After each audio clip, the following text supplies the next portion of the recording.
Bismillahirrahmanirrahim. Alhamdulillah wassalatu wassalamu ala Rasulillah Muhammad ibn Abdillah wa ala alihi wa sahbihi wa man wala, la hawla wa la quwata illa billah. Subhanaka la ilma lana illa ma 'allamtana innaka antal alimul hakim. Rabbi shrah li sadri wa yassir li amri wahlul 'uqdatam min lisani yafqahu qawli wa saddid lisani wahdi qalbi bijahin nabiyyi wa alihi wa sahbihi. Allahumma aghnina bil ilm wa zayyina bil hilm wa akrimna bit taqwa wa jammilna bil afiyah. Allahumma 'allimna ma yanfa'una wanfa'na bima 'allamtana wa zidna ilman wa amalan wa fiqhan birahmatika wa judika ya arhamar rahimin. Hadirin yang dirahmati oleh Allah, alhamdulillah, puji dan syukur kita panjatkan kehadirat Allah atas limpahan nikmat yang Allah Ta'ala karuniakan kepada kita. Nikmat iman dan Islam, nikmat taufik dan hidayat, nikmat sehat dan afiat, serta nikmat kesempatan, sehingga dengan nikmat ini kita bisa sama-sama berada di dalam masjid yang insya Allah diberkahi oleh Allah Ta'ala untuk melaksanakan salat maghrib berjamaah, dilanjutkan dengan menghadiri majlis ilmu. Mudah-mudahan apa yang kita laksanakan pada malam hari ini diterima dan diridhai oleh Allah Ta'ala, amin ya rabbal alamin. Salawat dan salam tidak lupa kita hadiahkan kepada junjungan kita Nabi besar Muhammad sallallahu alaihi wasallam beserta keluarga, sahabat dan pengikut setia beliau sampai akhir zaman. Mudah-mudahan kita semua kelak akan mendapatkan syafaat dari Rasulullah sallallahu alaihi wasallam pada hari kiamat nanti, amin ya rabbal alamin. Hadirin yang dirahmati oleh Allah Subhanahu wa taala, alhamdulillah kembali kita akan melanjutkan kajian fikih ibadat. Alhamdulillah masih membahas bab yang berkaitan dengan masalah wudu. Pada 2 minggu yang lalu kita telah membahas fardu wudu yang ada 6, dan alhamdulillah kita telah menyelesaikan pembahasan tentang hal tersebut. Berikutnya kita akan membahas syarat-syarat sahnya wudu. Yang wudu itu baru bisa dianggap sah setelah melakukan rukun-rukun atau fardu-fardu yang 6 yang sudah kita jelaskan, apabila memenuhi syarat-syarat berikut. Jadi kalau 6 fardu itu sudah kita gawikan tapi syarat ini tidak terpenuhi, maka wudu kita dianggap tidak sah. Apa syarat sahnya wudu itu? Syarat sahnya wudu itu diantaranya adalah yang pertama at-tamyiz. Jadi yang mengerjakan wudu itu hendaklah anak yang sudah masuk usia tamyiz. Jadi kapan anak itu dinyatakan masuk usia tamyiz? Kalau dia sudah bisa melakukan aktivitas secara mandiri seperti makan, minum dan istinja, bisa menjawab pertanyaan dengan baik dan benar, tapi bukan pertanyaan tentang kimia, bukan. Pertanyaan-pertanyaan yang umum misalnya ditanya nak ke mana, jawabnya benar. Habis dari mana, ngerti dia, baca jawab. Nalarnya itu berfungsi. Jadi kalau ditanya oleh maknya, ditanya oleh baknya, ditanya oleh orang lain, dia baca jawab. Umurlah berapa? 7. Jadi berarti budak ini cerdas, nalarnya fungsi. Di samping itu dia juga bisa makan dewek, rapi kalau makan dewek. Minumnya juga rapi. Istinjaknya juga sudah baca dewek, cebok. Tidak lagi dia ngandalkan ibunya atau bapaknya. Ini disebut dengan usia tamyiz. Jadi tamyiz itu dak gatik batasan usia tertentu. Kadang-kadang budak itu perkembangan nalarnya itu bagus karena didikan wong tua yang baik. Jadi umur 4 tahun tu lah banyak ngerti dia. Makannya lah baca, minumnya lah baca, cebok baca, pintar pula karena didikan dari mak bapaknya. Lah tamyiz berarti walau 4 tahun. Ada yang 8 tahun belum baca apa-apa karena kurangnya pendidikan dan perhatian dari bapak ibunya. Jadi ukuran tamyiz itu tidak berpatokan dengan angka, tapi dengan makna keterampilan anak itu dalam melakukan aktivitas sehari-hari. Nah itu tamyiz. Jadi kalau ada budak kecil yang belum tamyiz wuduk, maka wuduknya dianggap tak sah. Walaupun rapi wuduknya tadi, meniru wong yang wuduknya bagus. Malah kalau kita tengok, nah baguslah budak ini wuduknya dari aku, tetap tak sah budak itu. Kenapa? Karena belum memenuhi syarat, yaitu tamyiz. Itu yang pertama. Kadang-kadang kita ngajari anak kita yang masih di bawah kelek, kalau gitu nih, cara wuduk, nak perhatikan bapak, tengok bapak wuduk. Akhirnya dia niru wuduk kita tadi, bagus pula, benar pula, tetap wuduknya dah sah. Tapi tentu apa yang kita ajarkan itu lah bagus, supaya ke depan kalau dia lah dewasa, dia sudah tahu cara wuduk yang baik dan benar dan yang sah. Sebab kita bapaknya sudah ngajarin. Yang tak lemah itu pak kita ngajari salah kenyo. No salah pak. No apa salah tu? Kami di TK tidak main itu. Salah kenyo gitu. Nah itu yang tak lemah. Kita nak ngajari, tahu-tahu kita yang diajari oleh anak kita. Itu yang pertama, syarat sah wudu adalah at-tamyiz. Kemudian yang kedua, syarat sah wudu adalah al-Islam. Jadi zaman kita sekarang ini pak, kadang-kadang wong non muslim itu banyak nak niru gawe wong Islam. Disuruh login masuk Islam nanda. Nyoba dulu. Puasa, ada be yang puasa. Ada sampai yang masuk ke masjid. Masuk ke masjid, nyingok be wong ibadat itu. Wudu dipelokinya wudu. Jadi ibadat-ibadat kita itu digawe kejigo oleh mereka non muslim. Jadi di sebagian mereka itu ada bahkan yang pacak wudu. Jadi pasti tanya, kau pacak ada wudu? Pacak, belajar dari mana? Kami dulu sekolahnya di sekolah Islam. Jadi diajari juga di bab keagamaan, bab wudu, pacak jadi aku. Tapi kau Islam? Tidak, belum. Tapi kalau disuruh wudu pacak aku. Ditanya semayang tu ada berapa waktu? Tahu pula 5 waktu. Wong Islam dia tanya semayang berapa waktu? Nah, tak tahu aku tak semua semayang. Pinterlah wong muslim tak tahu. Keadaan zaman sekarang ini galak membingungkan pak. Jadi wong yang non Islam, kalaupun dia wudu, prakteknya bagus, rapi, benar, tetap dianggap tak sah. Ngapa? Karena syarat sah wudu adalah muslim. Kalau dia non muslim nak wudu lah dengan sunnah-sunnahnya, tetap dianggap tidak sah karena tidak memenuhi syarat. Ibaratnya pak, kita ni nak masuk jadi tentera, ada syaratnya kan. Sudah syarat-syarat yang lain kita penuhi, sekarang syarat kesehatan. Sakit paru-paru gitu tak diterima jadi tentera. Nak masuk angkatan laut tak berenang tak diterima. Nak masuk angkatan darat tak berani masuk hutan tak diterima. Nak masuk angkatan udara tak terbang tak terima juga. Tidak. Jadi ada syarat dan ketentuan. Dalam wuduk pun demikian, ada syarat dan ketentuan. Kalau tak memenuhi syarat, maka wuduk tidak sah. Nah kemudian syarat yang ketiga ini khusus untuk perempuan. Perempuan itu kalau nak wuduk harus tidak dalam keadaan haid, menstruasi. Betina lagi men, nak tidur, wuduk belah. Biar lemak tidur sambil wuduk. Tak boleh. Dilarang perempuan yang lagi haid untuk ngambil wuduk. Mengapa dilarang? Nah sudah aturan agama itu ngelarang. Tak usah nak mantah-mantah dah. Kalau kata agama dilarang, dilarang. Jadi perempuan yang haid itu tidak diperbolehkan untuk melakukan wuduk. Kalaupun wuduk, wuduknya tidak sah. Syarat yang keempat dari syarat sahnya wuduk, hendaklah tidak ada di anggota wuduk sesuatu yang bisa menghalangi air untuk menyentuh kulit. Jadi di anggota wuduk yang ada berapa? 4. Muka, tangan, kepala, kaki. Itu hendaklah ada di bagian anggota wuduk tadi sesuatu yang bisa menghalangi air untuk menyentuh kulit.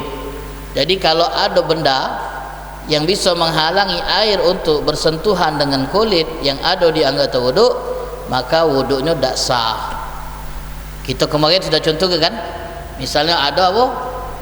Cat air, cat apa? Cat minyak, nempel, besar pula, dan kita yakin cat minyak ini nutupi pori-pori kulit, permukaan kulit, sehingga air itu tidak melewati kulit yang tertutup oleh cat air, maka wuduknya tak sah kerana tak memenuhi syarat.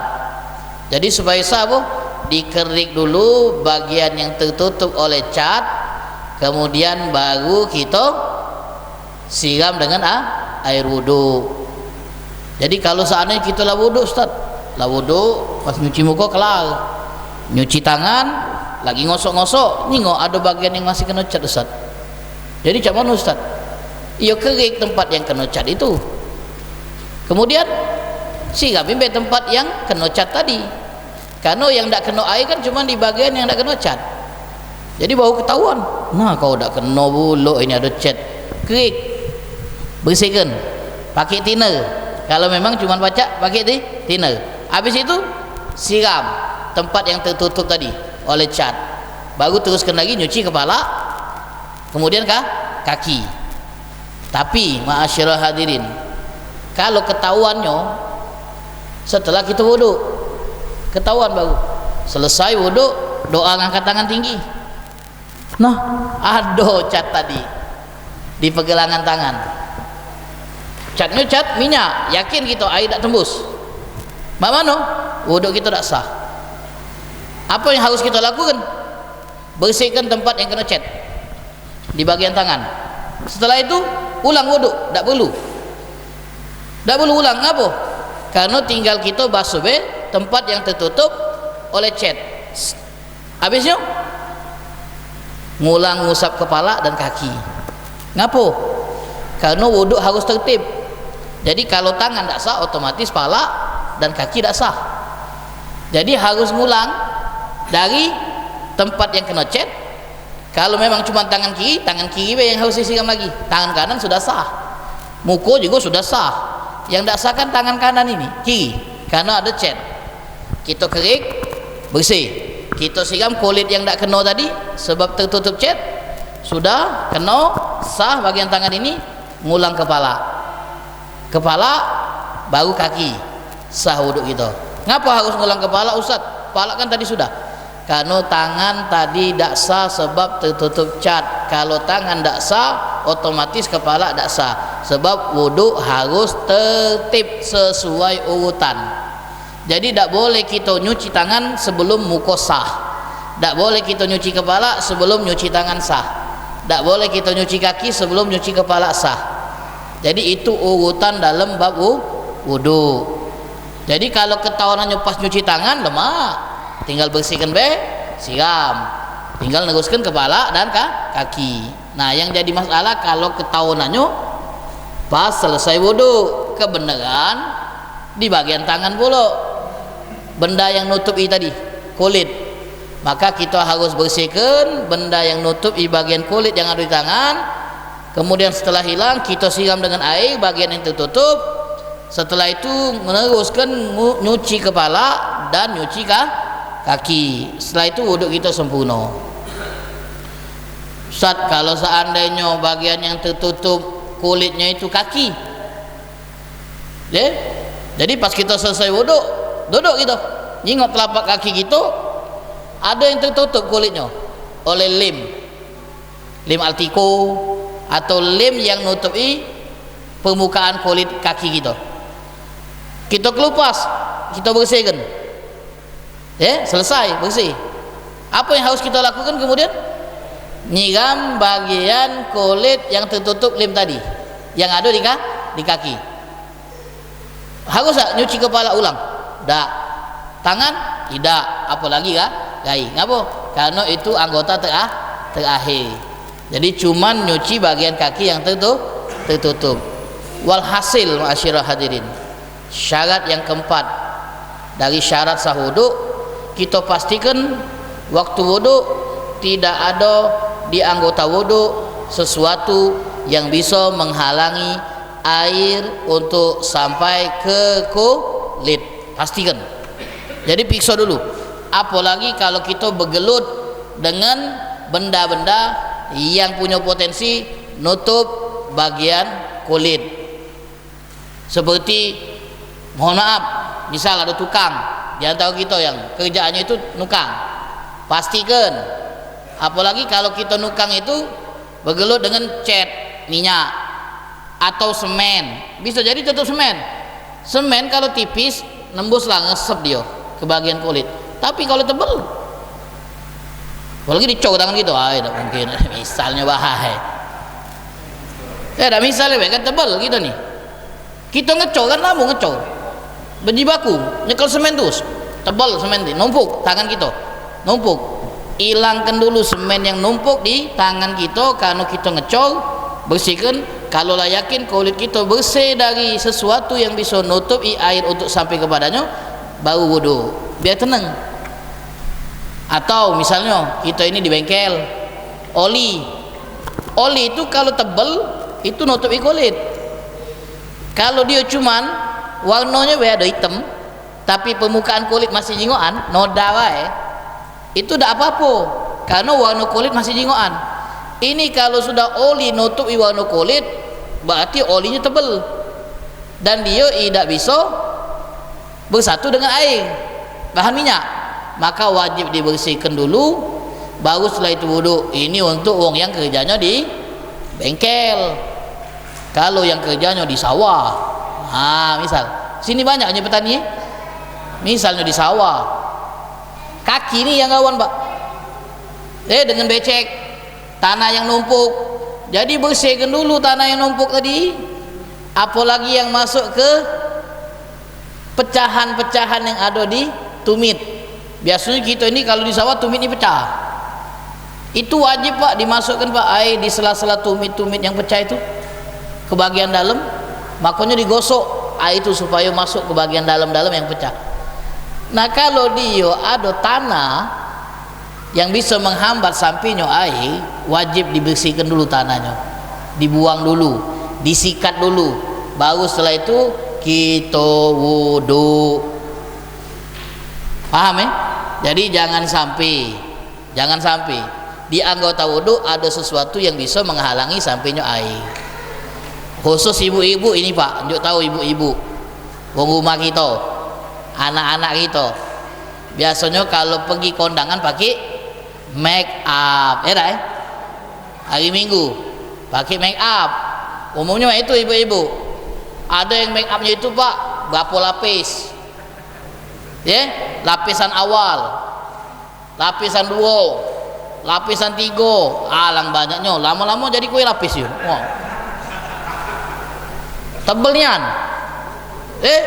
sampai tompel beda jingoan saking tebelnya tuh. Kalau yakin air itu tidak nyentuh permukaan kulit muka karena tertutup make up, wajib bersihkan make up, apalagi tebel. Dia yang tahu karena dia yang punya muka. Kalau saya make up tipis-tipis cuman biar merah baik, ditampal-tampal, apa dia apa namanya itu, tidak ngerti gitu nih pak. Nah blush on cuma tempel-tempel itu dengan aktivitas keringat luntur. Tapi kalau seandainya sampai ada foundation, itu alasan dulu, dibuat lapisan awal dulu, baru cak make up pengantin, make up wisuda, tiba-tiba balik kondangan jam 2 langsung ambil wudu, mana boleh. Ngapa? Karena airnya tidak nyentuh kulit, dia nyentuh permukaan make up yang tebal. Jadi wajib dibersihkan dulu. Kan ada pembersih muka perempuan tuh habis make up tuh, jadi dibersihkan dulu sampailah hilang bekas make up tadi, kecuali warna-warna sisa-sisa baik, nah baru boleh. Jadi saking nak ngacang-ngacangnya itu sampai tak sempat lagi dia mesti ke make up, langsung wuduk. Kita nengok airnya itu lagi tidak nyatu, airnya tuh nah menggenang lah butirannya tuh, nunjukkan bahwa dia tidak ngesep. Mana sah. Nah ribetnya zaman sekarang ibu-ibu mah itulah, kalau kondangan balik 2:30, nyampe jam 3 mesti kan lari tidak cukup 20 menit, akhirnya lewat zuhur. Ada apa-apa sekali-sekali, mana boleh. Galak dah kita dimasukkan neraka sekali-sekali. Lah disuruh ibu ini, bu masuk dengan aku dulu sekali-sekali. Ngapo? Dulu ninggalkan sembahyang sekali-sekali. Ngomong dah apa-apa pula. Mana galak pasti kan, dah lemak-lemak disuruh, tiba-tiba babit ngomong dengan aku. Sekali-kali. Mana boleh. Jadi berijolah. Ini pesan untuk ibu-ibu. Nah, ini masuk dalam lab ni. Nah, pesan untuk ibu-ibu, kalau memang make upnya itu tebal, berijolah balik cepat. Jangan nak lama-lama, supaya baca solat tepat waktu dan juga tenang. Biasanya kalau kondangan tu tak kodak lah nak semayang di tempat lain, apalagi di masjid. Nak di rumah tu lah lemak, bersih-bersihnian sisa-sisa tadi. Kalau tidak juga tipis-tipis make up tu, tak usah nak tebal-tebal. Siapa ni yang nak nyingok tu? Laki lah doh. Misalnya tak. Giliran di rumah tidak juga nak cak itu. Giliran dulu waduh make upnya ngalahkan artis ibu kota. Biasanya itu. Walhasil itu nah termasuklah yang bisa menghalangi sampainya air ke kulit itu apa? Make up. Make up yang dipakai biasa oleh para wanita. Dan juga lipstick. Lipstick itu tengok juga bahannya. Kalau memang bahan itu ngandung minyak misalkan ada kan atau apalah, dan bisa menghalangi sampainya air ke permukaan kulit bibir, maka tak sah wuduknya. Apapun yang biasa dijadikan sebagai perhiasan untuk berhiasnya perempuan saat acara-acara formal dan lainnya. Nah, ini yang perlu kita perhatikan. Kalau kita lanang ini lemah baik, tak beres-beres lagi, pakai celak lagi malu kita nih. Alhamdulillah dah ribet kalau kita nih, Pak. Apalagi kadang-kadang perempuan nih pakai kutek dulu, ada kuku palsu dulu, alis dah palsu, bulu mata palsu galo, penuh dengan kepalsuan. Dunia tipu-tipu zaman sekarang. Pas ngupload pas pakai yang palsu galo dulu, pas tengok aslinya jauh dari ekspektasi. Walhasil zamannya sudah ini.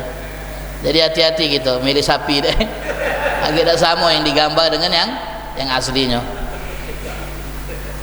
Kemudian ma'asyiral hadirin yang dirahmati oleh Allah, syarat wuduk yang berikutnya, air yang digunakan adalah air yang suci, mensucikan.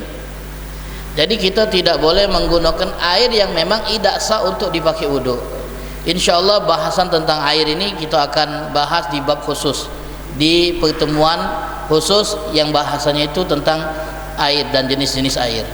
Walhasil intinya air yang digunakan untuk wuduk haruslah air yang suci, zat airnya suci, dan mensucikan dia bisa mengangkat hadas, bisa digunakan untuk wuduk. Karena wuduk itu untuk apa? Untuk mengangkat hadas kecil. Nah, jadi air itu selain suci, dia juga mensucikan. Sebab ada air yang suci tapi tidak bisa mensucikan. Air yang suci tapi tidak mensucikan. Seperti air kelapa suci, boleh diminum, tidak najis kalau kena pakaian, tapi boleh tak pakai wuduk? Mana boleh. Atau air-air yang lain, air yang sudah bercampur dengan zat yang suci, air kopi, air teh, nah itu namanya nanti ada istilahnya air mutaghayyir namanya. Itu kita akan bahas di bab khusus. Bagaimana kalau air itu sudah bau dari tempat asalnya dan baunya itu agak nyengat? Bagaimana kalau air itu warnanya keruh dan memang berasal dari tempatnya? Bagaimana kalau air itu dijernihkan dengan obat-obatan? Bagaimana kalau air itu mengalami filter sehingga dia berubah menjadi bersih lagi setelah dia kumpulan dari air-air yang dibuang melalui limbah-limbah dan sebagainya? Itu ada babnya, nanti kita akan bahas di bab air. Hadirin yang dirahmati oleh Allah Subhanahu wa taala, kemudian syarat sah wuduk yang berikutnya seperti yang sudah kita sebut minggu lalu, 2 minggu yang lalu, airnya harus ngalir. Jadi air yang kita gunakan untuk wuduk harus dialiri di anggota wuduk, tidak cukup hanya kita usap, kita basahi tangan kita usap-usap.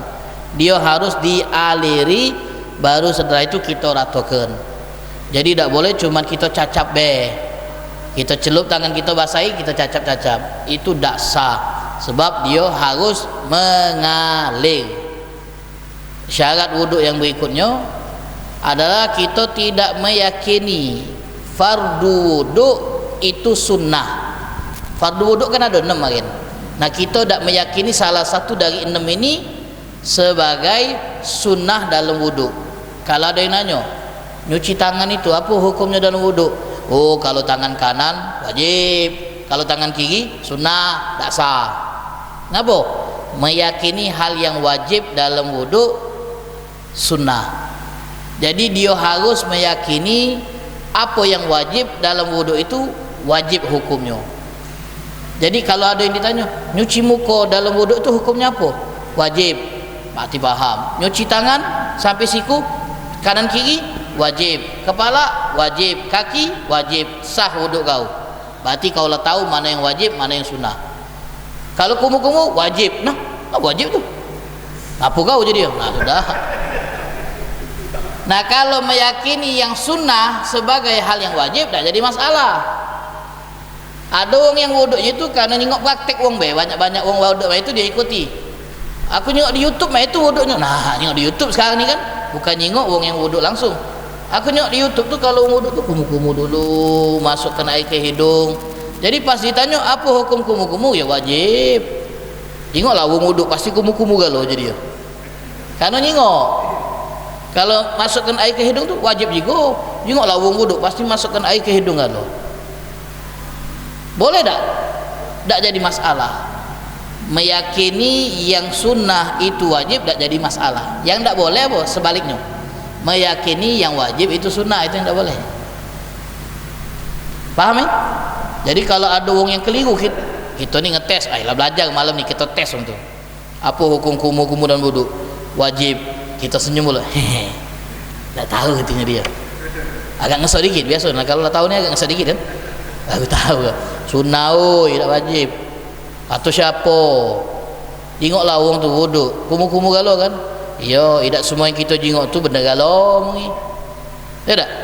Tidak semua yang kita jengok kan benda galau. Ada ilmunya. Jadi kami belajar kemarin tu. Ternyata kumu-kumu itu sunnah, tak wajib. Nah, jadi mak mana wuduk aku? Tenang, tak apa-apa. Meyakini yang sunnah itu wajib tidak menjadi persoalan. Tapi kalau kau meyakini yang wajib itu sunnah, baru itu jadi masalah. Sekarang aku tanya, nyuci muka apa hukumnya? Sunnah jadi ya. Nah, bangun tidur, oh iya kalau bangun tidur nyuci muka sunnah. Kalau nak semayang wajib. Bangun tidur ya sunnah. Biar jangan seger ya dah. Ini syarat wuduk yang berikutnya. Kemudian ma'asyiral hadirin yang dirahmati oleh Allah Subhanahu wa taala, adapun untuk syarat berikutnya ini bagian akhir itu terkait dengan wong yang punya kondisi khusus. Jadi tidak umum. Syarat yang terakhir ini tidak berlaku umum, tapi untuk wong yang punya kondisi khusus. Kondisi apa itu? Dawamul hadas. Wong yang terus berhadas. Kalau perempuan itu contohnya Pak, perempuan yang terus keluar darah tapi bukan darah haid. Perempuan yang haidnya itu tidak normal. Haid itu normalnya 15 hari paling lama. Tahu-tahu hari ke-16 masih betul, 17 masih betul. Darah apa ini 16-17? Itu darah penyakit, bukan darah normal yang umumnya keluar dari rahim perempuan melalui haid, menstruasi. Perempuan yang haid tak semayang karena memang dapat toleransi dari agama. Tapi kalau dia keluar darah di luar waktu haidnya, itu darah penyakit, darah tak normal, darah tak wajar. Jadi dia tetap wajib solat. Sementara darah ni betul terus. Nah, dia punya kondisi khusus, maka wuduk dia pun khusus. Untuk orang yang keadaannya seperti ini, dia wuduk setelah masuk waktu solat. Kalau orang yang kondisi normal, boleh tak dia wuduk sebelum solat masuk? Boleh. Kita dari rumah 5:30 ke masjid sudah ada wuduk, nunggu maghrib, tak apa-apa, normal. Tapi kalau orang yang selalu hadas, keluar terus cairan dari luar, itu wuduknya khusus. Syaratnya setelah masuk waktu. Jadi kalau sudah azan kumandang Allahu Akbar, Allahu Akbar, selesai azan, si perempuan ini yang terus keluar darah tadi, ia pergi ke toilet, kemudian dia bersih-bersih, lalu ganti pembalut, kemudian wuduk seperti biasa. Kalau memang di tengah wuduk keluar masih darah tadi, terasa, biarkan wuduklah seperti biasa normal, kemudian langsung solat wajib tanpa solat sunnah. langsung sholat wajib, tak usah nak berjamaah, langsunglah semayang dia. Jadi antara wuduknya dengan sholatnya itu mualah, tak boleh berjedah walaupun dengan 2 rakaat sunnah. Jadi wuduk, siap-siap mau kena, cari tempat sholatlah 4 rakaat kalau zuhur, setelah itu salam dan non sholat sunnah. Kenapa? Karena dia cuma ditolerir untuk sholat wajib. Jadi dia punya hukum khusus, cara wuduk khusus, yaitu wuduknya setelah masuk waktu dan sholatnya itu harus dikerjakan setelah wuduknya, tak boleh dijedah. Kalau makin nonton dulu sinetron dulu dia, nah ngulang lagi pak, bersih-bersih lagi, wuduk lagi, ganti pembalut lagi, tiba-tiba iklannya selesai, nonton lagi, mak itulah terus. Tapi ada tak laki-laki yang mengalami kondisi ini? Ada.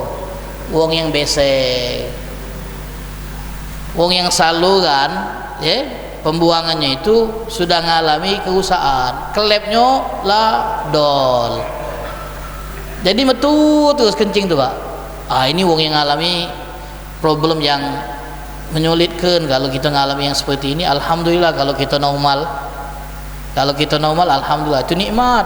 Bayangkan kalau ada wong yang klepnya tadi dol sehingga air kencingnya tadi tak bisa dia diatasi, kapan nak keluar dia tadi. Nah kalau dia mengalami yang seperti ini, sama seperti perempuan tadi, wuduknya kapan? Pas masuk waktu. Jadi masuk waktu sholat, dia kamar mandi, dia bersih-bersih, cebok, ganti pakaian yang najis. Kalau memang dia bisa membalut supaya kencingnya tadi tidak kena pakaian, dia harus dibalut. Karena yang ditoleransi yang keluar tapi kalau kena pakaian tak toleransi pak, makanya dibalut juga. Nah kita kanan ni kate pembalutnya pak. Ada tak? Ada pampers pak, pampers dewasa, pakai pampers. Pakainya pampers gitu. Iya, kita pakai pampers. Kalau memang nak modalnya minim, ya jangkik aqua itulah kebet dah apa-apa. Itu paket minimnya, itu paket hematnya. Kalau pampers kan 7.000, pampers dewasanya mahal pak. Sekali pakai buang, pakai jangkik aqua baik. Kalau tidak plastik es itu dah apa-apa. Walhasil kita apa? Kita balut supaya kencingnya tak netes di pakaian. Setelah kita cebok, kita balut, kita wuduk. Tengah wuduk ngaso gitu masih netes, masih keluar terus ke setelah wuduk langsung sholat, jangan di kamar mandi tu lah tempat sholat selesai, assalamualaikum dah. Jadi itu problem. Nah ini cuma untuk wong yang khusus syarat 2 ini, yaitu masuk waktu dan muala, tak ada jeda antara wuduk dengan sholatnya. Itu untuk wong yang dawamul uzur, yang terus menerus dalam keadaan uzur. Nah ini beberapa syarat tentang syarat sahnya wudhu. Alhamdulillah sudah kita selesaikan. Kemudian ma'asyiral hadirin, bab berikutnya kita masuk bab tentang hal-hal yang membatalkan wudhu. Jadi kalau kita wudhu lah selesai, kita pakai untuk sholat maghrib, kemudian kita majlisan sampai masuk waktu isya, boleh tak kita pakai lagi wudhu kita untuk sholat isya? Ya boleh. Kapan wuduk kita itu dinyatakan sudah batal? Ya ada beberapa sebab-sebab yang kalau seandainya sebab ini ada sama seseorang, maka dia dinyatakan batal wuduknya dan harus ngulang wuduk lagi. Ada 4 hal-hal yang bisa membatalkan wuduk. Yang pertama, al-kharid min ahadis sabilen, adanya yang keluar dari 2 jalur pembuangan pencernaan manusia, 2 lubang kemaluan, depan dan belakang. Baik yang keluar itu hal yang normal dan wajar, yang biasa memang keluar dari 2 saluran itu, ataupun yang tidak normal dan tidak wajar. Kalau memang keluarnya melalui saluran tersebut, maka batal wuduknya. Kecuali satu yang tidak batalkan wuduk kalau keluar, sperma. Kenapa? Karena sperma mewajibkan yang lebih besar dari wuduk, yaitu mandi wajib. Maka kalau sperma yang keluar tidak batal wuduknya. Berarti tidak perlu wuduk Ustaz. Tengoklah keluarnya macam mana. Kalau tidur batal juga. Misalnya ada orang sangkin lah tinggi tegangannya, misal Contoh Pak ini Pak. Kalau fikih mah itu Pak, fikih itu mah itu Pak. Biar nalanya nyambung. Sebab kami juga belajar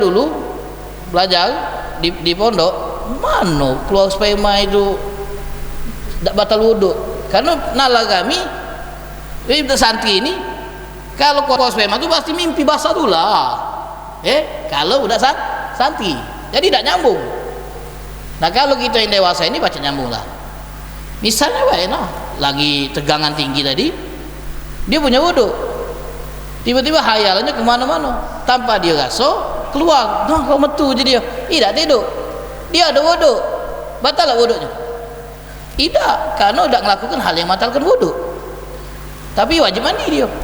Boleh tak Ustaz sholat wudhu lah tu? Woi, mandi dulu kau tu, karena kau hadas besar, jadi harus atau minta maaf ini contoh contoh, kalau itu agak jauh mungkin dari bayangan kita punya pasangan istri, misalnya istri kita yang mencemburu kita tanpa bersentuhan kulit, kemudian keluar tanpa sentuhan kulit ini, kalau sentuhan kulit kan batal, istri kita mencemburu kita keluar gitu batal, bukan batal, mandi wajib gitu, wudhu kita tidak batal, wudhu kita tidak batal, kita diselimut misalnya bewa ini untuk selimut istri kita, tak tahu lah mana yang gini ada.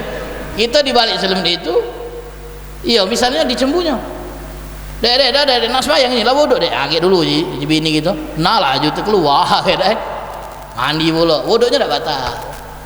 Jadi sperma yang keluar tidak batalkan wudhu. Selain sperma, kalau keluar dari dua saluran ini batal wudhu, baik yang normal atau tidak normal. Contoh yang tidak normal, assalamualaikum ya, keluar darah. Misalnya ada orang kena penyakit ambeien, itu yang sudah akut misalnya, jadi sering keluar darah dari kemaluannya tuh, dari anusnya, batal wudhunya Pak. Kalau memang dia keluar dari lubang dalam, itu batal wudhunya.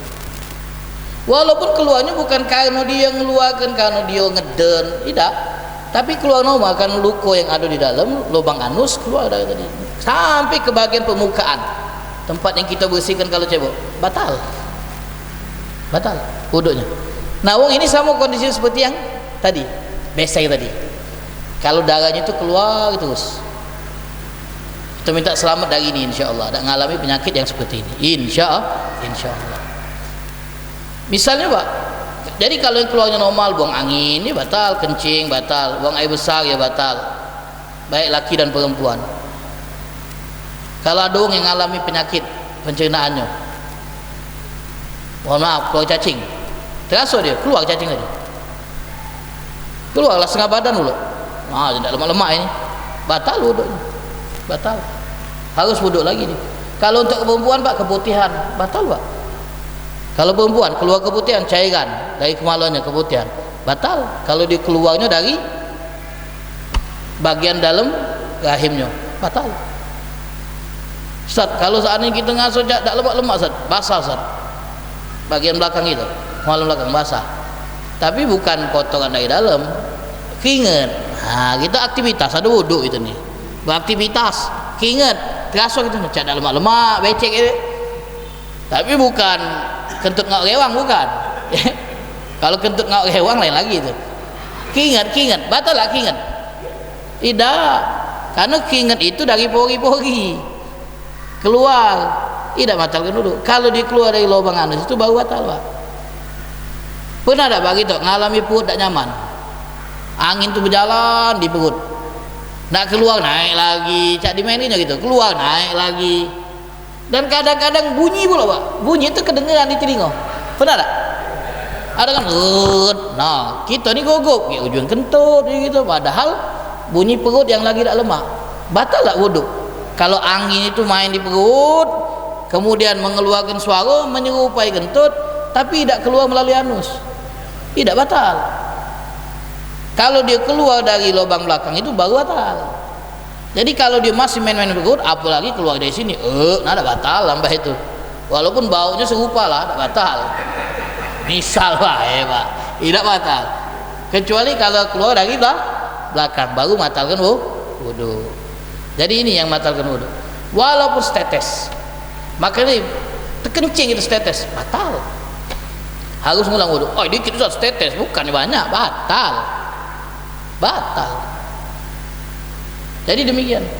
Tak gatik perbezaan antara mazhab apapun, batal kalau ada yang keluar itu batal. Itu yang pertama.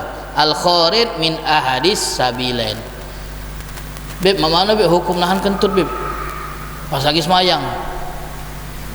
Udah lemak. Tahan pikiran ke mana-mana. Mana hukumnya? Dah apa? Makruh.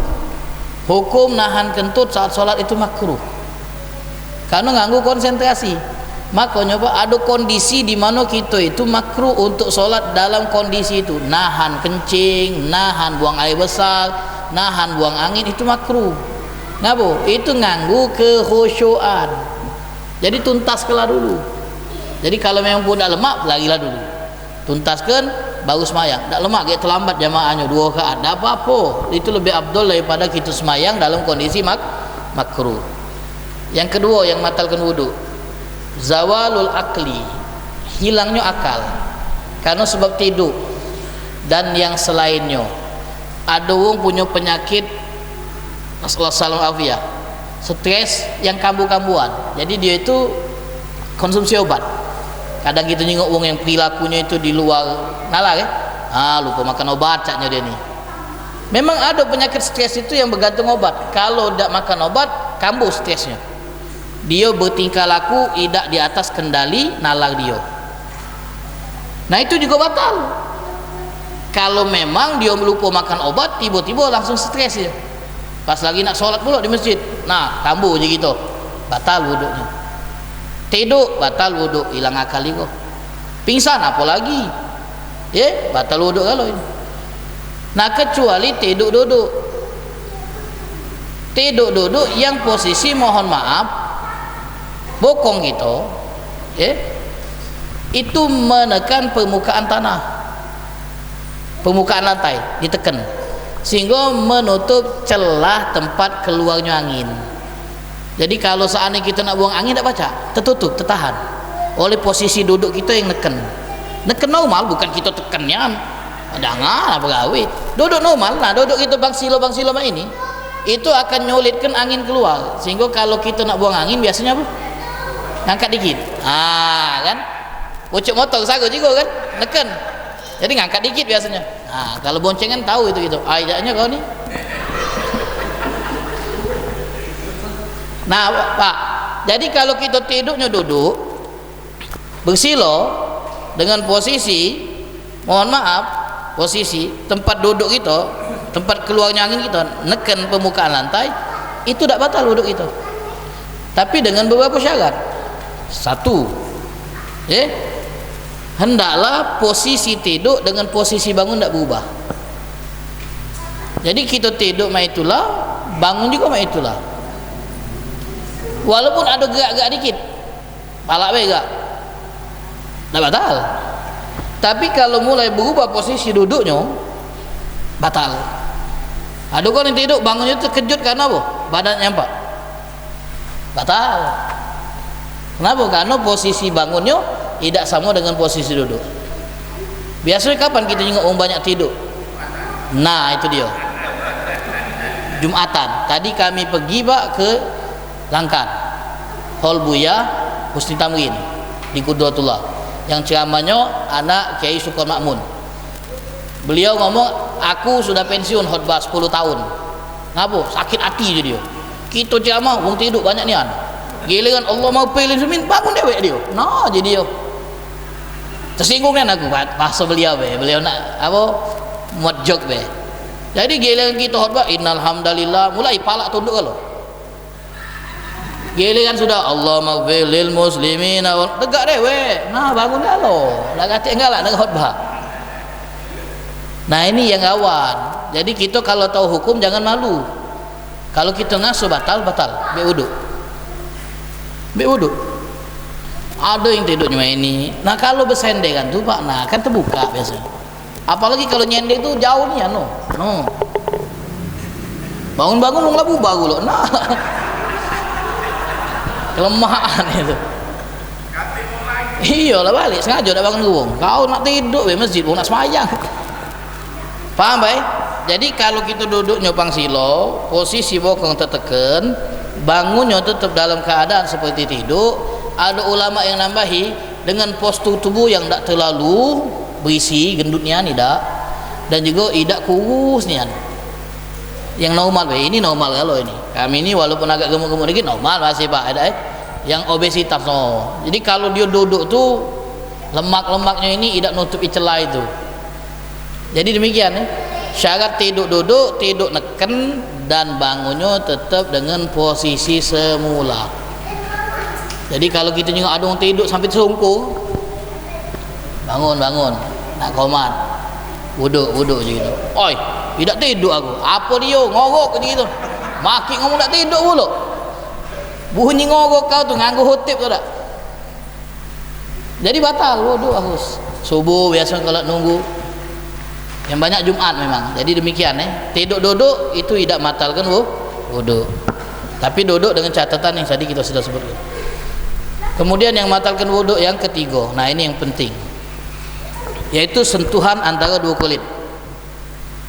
Laki-laki dan perempuan yang sudah dewasa dan tidak ada hubungan mahram dan tanpa penghalang. Jadi kata ulama, syarat batalnya wudhu dalam sebab yang ketiga ini ada 5. Yang pertama, ikhtilaful jenis, adanya perbedaan jenis kelamin antara laki dan perempuan. Jadi kalau sama-sama lelaki tidak batal, kalau sama-sama perempuan tidak batal. Yang kedua, yang bersentuhan itu kulit dengan kulit. Kalau kulit dengan selain kulit tidak batal. Kulit dengan rambut, tangan kita nyentuh rambut, batal tak? Tidak batal. Rambut perempuan tersentuh gitu, kayak gitu, aduh bener-bener gitu. Misalnya di pasar Pak, tidak batal Pak, tidak batal. Tapi kalau kulit sama kulit batal. Kulit sama rambut tidak batal. Kulit sama kuku tidak batal. Tidak Pak? Tidak batal. Misalnya Pak, kita punya wudhu, tiba-tiba nak mampir ke warung Indomaret misalnya Pak, sebelum ke masjid lah wudhu dari rumah, kasirnya betino, kasirnya beti. Biasa kan nyosok duit logam. Duit logam ni dia nak nyenjuk langsung pula terima. Pas kita nimo tadi, dia nak jentuh tadi, bapak jauh-jauh dikit. Nah misalnya, tersentuh akhirnya, batal tak? Batal tak? Kenapa batal?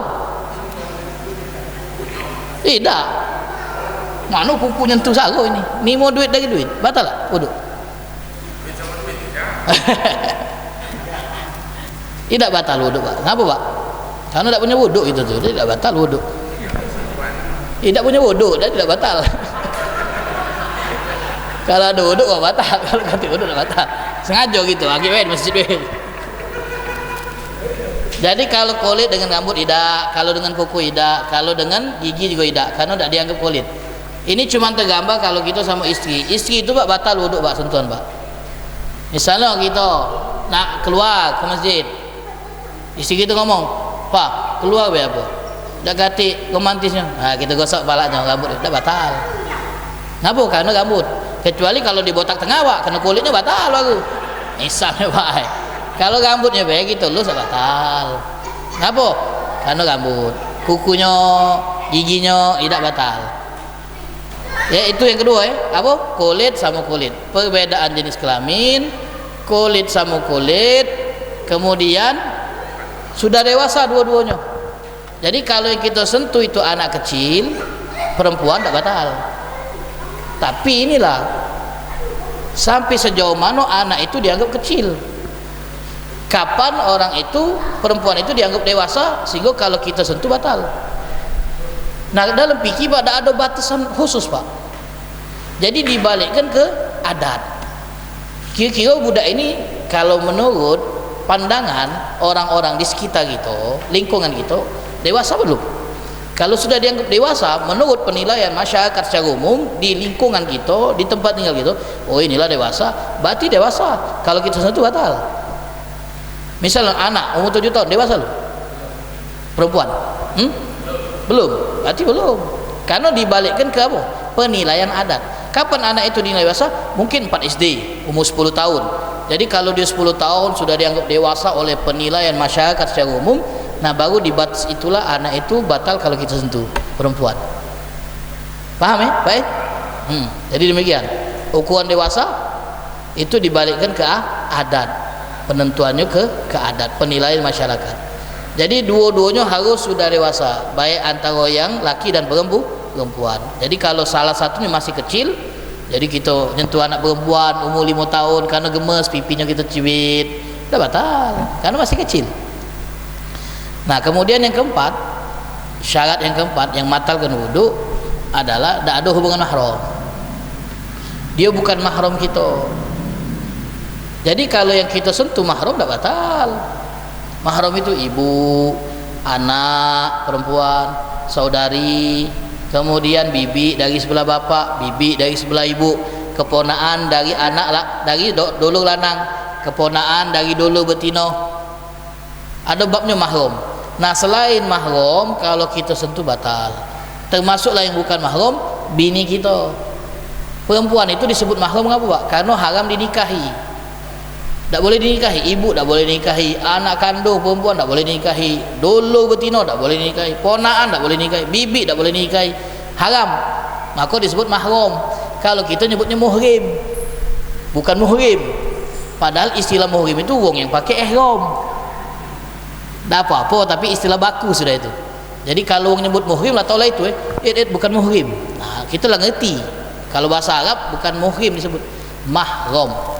Wong yang haram, perempuan yang haram dinikahi. Jadi kalau seandainya dia mahram kita tak apa-apa sentuhan.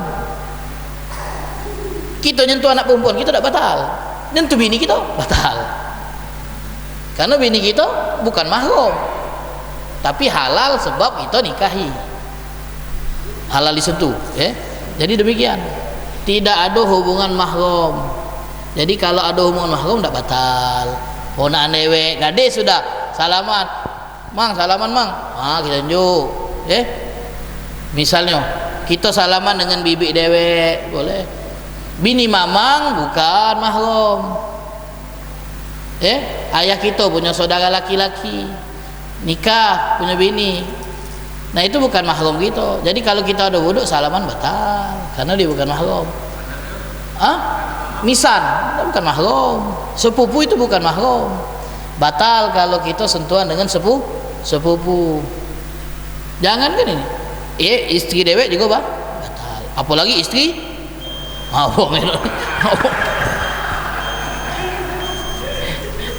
bukan batal wudhu itu, baca batal hidup ya. Kemudian Pak, yang terakhir yang 5 tanpa penghalang. Jadi kalau yang kita sentuh itu pakaiannya udah batal. Misalnya kita di tengah kerumunan nak lewat ke masjid, sudah wuduk dari rumah, nyentuh kulit kita nih, baju kita, tangan kita nyentuh pakaian perempuan tadi, tidak batal. Sebab kita tidak nyentuh kulit secara langsung, tapi dilapisi dengan baju atau kain. Makanya ada kiai, ada ibu-ibu nak salaman sama dia, kata kiai tadi, dibalutnya tangan dia dengan apa? Dengan selendang dia, syal dia. Nah, salamanlah, lah dibalut. Tak batal wuduknya. Tapi boleh tak itu, Bib? Nah, itu dia, boleh tak? Boleh tak? Nutup imam itu supaya salaman. Nah, ini bisa menimbulkan fitnah. Untuk menghindar dari fitnah, hal-hal yang tidak diinginkan lebih baik dihindari. Tak usah. Walaupun tidak sentuhan langsung kulit sama kulit. Kenapa kulit sama kulit tak boleh sentuhan? Karena ada efek apa istilahnya itu? Syahwatnya, Pak. Kalau bersentuhan tuh, ada syahwatnya, bisa menimbulkan hasrat. Makanya dilarang persentuhan kulit sama kulit dalam agama kita, untuk menghindar dari hal-hal yang tidak diinginkan. Itu awalnya dari persentuhan tadi. Makan tidak batalkan wudu, makan tidak batalkan wudu, minum kopi tidak batalkan wudu, merokok tidak batalkan wudu. Selain 4 tadi, Pak, 3 tadi, 4-nya belum, mari kita bahas minggu depan mungkin. Selain itu tidak batal, kecuali kalau makan ambil kentut, tidak batal baru kentutnya itu. Atau Pak, makan tadi suap isi, Pak, nah batal baru kan.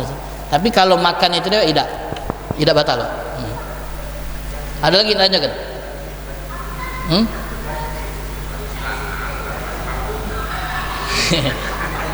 Kalau banci di kita ini lanang itu. Banci asli ini Pak yang punya dua kemaluan dan dua-duanya aktif. Dua-duanya aktif. Nah, ini namanya banci dalam istilah fikih. Orang yang lahir dengan memiliki kemaluan ganda.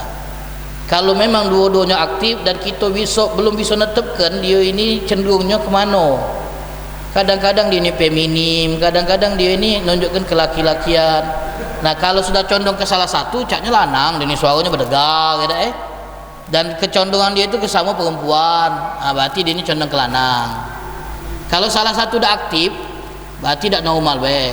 Misalnya udah aktif tuh yang organ intim laki-lakinya udah aktif, karena tidak jadi saluran kencing, dan yang lain-lainnya, berarti dia perempuan. Kalau nak dibuang, kalau sayang biarlah, misalnya baik. Misalnya, atau sebaliknya, condongnya ke perempuan, condongnya ke laki-laki, organ intim laki-lakinya aktif, yang perempuannya yang tidak aktif, dah head dia, dah keluar darah, tidak kencing dari situ, berarti laki-laki dia. Yang tak bisa kita tentukan itu dua-duanya berfungsi dan kecenderungannya itu belum jelas. Nah, itu tadi ada Pak dipikir ada, tapi ini kan kondisi yang tidak umum. Kadang-kadang pernah kita juga di berita ada bayi yang lahir dengan dua kemaluan, ada. Allah alam bisawab. Tanya jawabnya habis lebaran aku? Habis. Insyaallah kita teruskan dengan tanya jawab setelah salat Isya. Wallahu alam bissawab. Subhanakallahumma bihamdik asyhadu an la ilaha illa anta astaghfiruka wa atubu ilaik. Azan. Assalamualaikum warahmatullahi wabarakatuh. Jemaah rahimakumullah. Sekarang kita masuk di sesi ke tanya jawab. Silakan bagi jemaah sekalian yang ingin bertanya apa-apa yang telah disampaikan tadi, kita berikan dua kesempatan pertanyaan lah, jangan terlalu malam. Jadi silakan Pak Aat, silakan.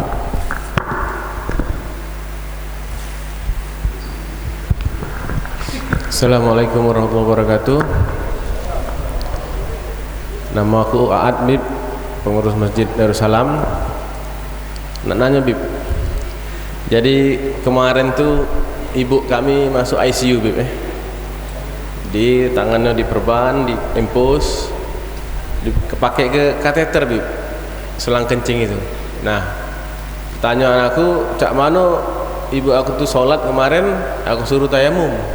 Cak itu nah, mana hukum air kencing di kateter itu? Itu Bib, terima kasih. Jawab dulu. Jadi kondisi pasien yang diinfus itu hampir sama dengan kondisi orang yang diperban. Jadi kan biasanya infusan itu ditutup perban juga kan, dan karena posisi infus di tangan yang juga anggota tayamum, jadi otomatis wudhu dan tayamum kan tidak sempurna. Jadi kondisinya sama seperti yang kita contohkan pada 2 minggu yang lalu. Jadi sholatnya lihurmatil wakti dan dia wajib mengulang. Kalau seandainya kondisinya tidak infus tapi pakai kateter tadi, misalnya infusnya lepas sudah, tapi selang untuk nyalurkan kencing belum boleh dilepas kata dokternya, maka sholatnya juga tidak dianggap sah karena dianggap bawa najis.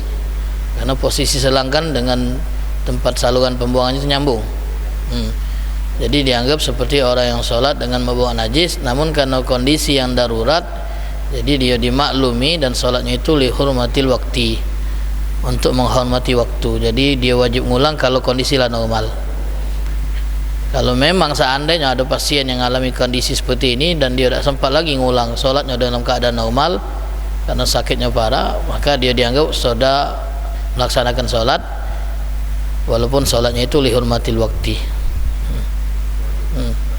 Jadi dihitung berapa hari dalam kondisi itu.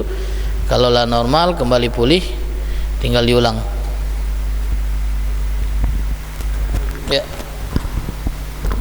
Baiklah, kalau masih ada silakan satu lagi. Baik, kalau tidak saya sendiri mau bertanya. Beb, gimana Beb kalau laki-laki itu yang rambutnya kadang-kadang kan pakai minyak rambut, pakai tancu, pakai apa, baik clean itu ya, baik apa, minyak rambut berclean itu ya, yang tebal itu, sudah itu kadang-kadang pakai pikok. Nah itu gimana itu? Iya, sudah jadi ada lagi Beb, sudah itu laki-laki juga kalau yang perempuan ya, kadang-kadang dia pakai pewarna kuku, itu bisa membatalkan wudu. kutek. Nah, kutek, dan kadang-kadang kita tidak tersengaja kuku kita panjang.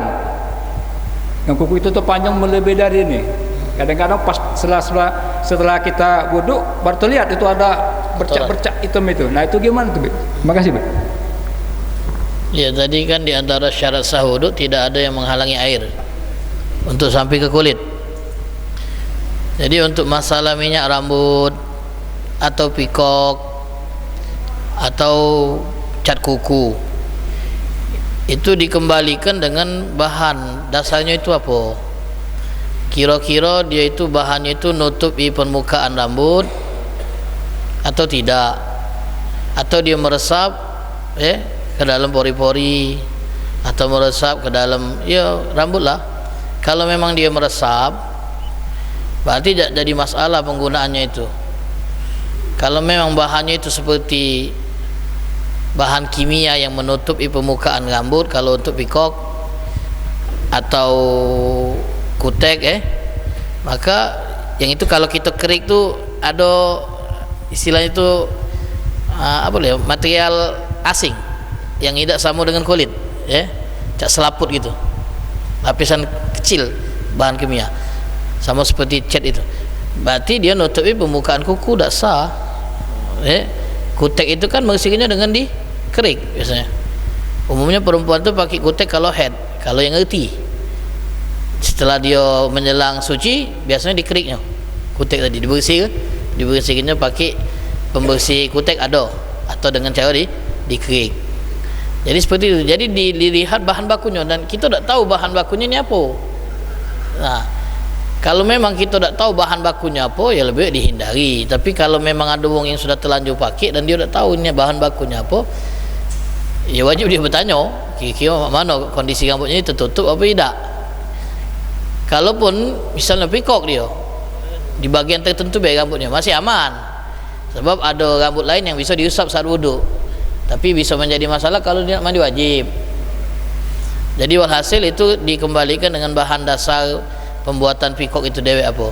Sebab ada yang boleh karena dia itu meresap ke bagian dalam sehingga tidak nutup, jadi tidak apa-apa dipakai dan digunakan seperti henna kan, pacar, apalagi yang bahannya itu bahan alami dari pohon pacar. Ada yang diolah sudah menjadi pacar yang tidak lagi secara normal kita buat tubuh itu kan, ada, tidak masalah itu.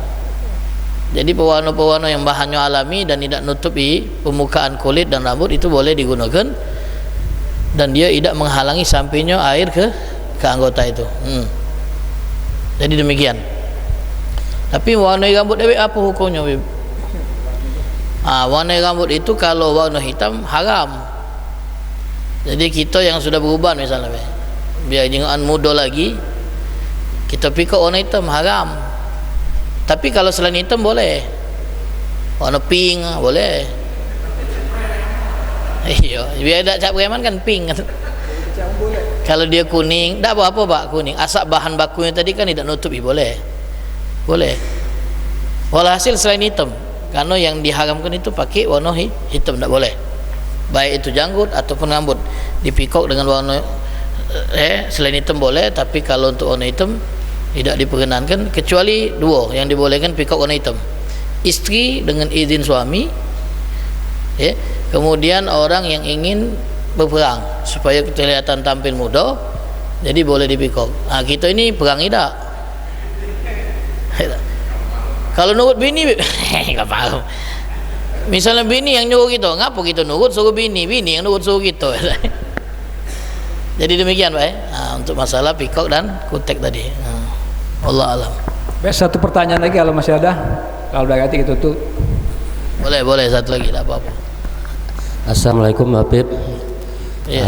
Sini yang saya tanyakan, saya pernah mengalami kan ada orang juga mengalami gini kan. Kita dalam keadaan di rumah sakit, karena orang itu mungkin susah buang air kecil, jadi dia pakai kateter. Tadi. Iya, itu kita sah ada ibadah kita kalau ini.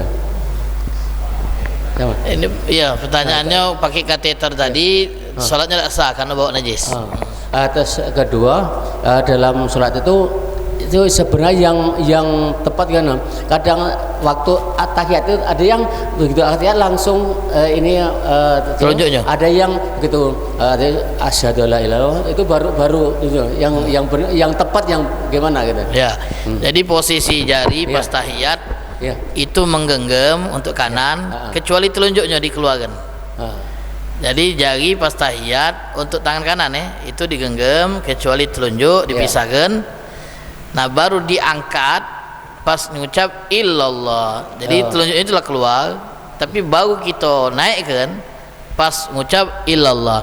Asyhadu alla ilaha illallah, baru tak turun lagi. Jangan turun lagi, lesu lagi jangan. Tetap saya pernah melihat tuh ada gitu at-tahiyat langsung dia ini ada yang begitu asyhadu alla ilaha illallah. Itu ada. Ya. Jadi ada dua macam ya. Tapi secara teknis tidak apa-apa. Yang tepat yang mana? Baik dari awal ngenceng atau pas ilallah tidak apa-apa. Terima kasih.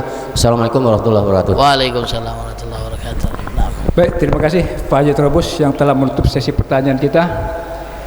Dan selesai sudah acara tanya jawab. Kami ucapkan jazakumullah khairan katsiran buat Habib dan kepada seluruh jemaah yang hadir pada malam hari ini. Sampai jumpa di 2 pekan yang akan datang ya. Dan kita tutup takziah ataupun taklim kita malam ini dengan doa kifaratul majelis. Subhanallah bihamdihi, subhanallah bihamdika, asyhadu an la ilaha illa anta, astaghfiruka wa atubu ilaik. Wa billahi taufiq wal hidayah. Wassalamualaikum warahmatullahi wabarakatuh.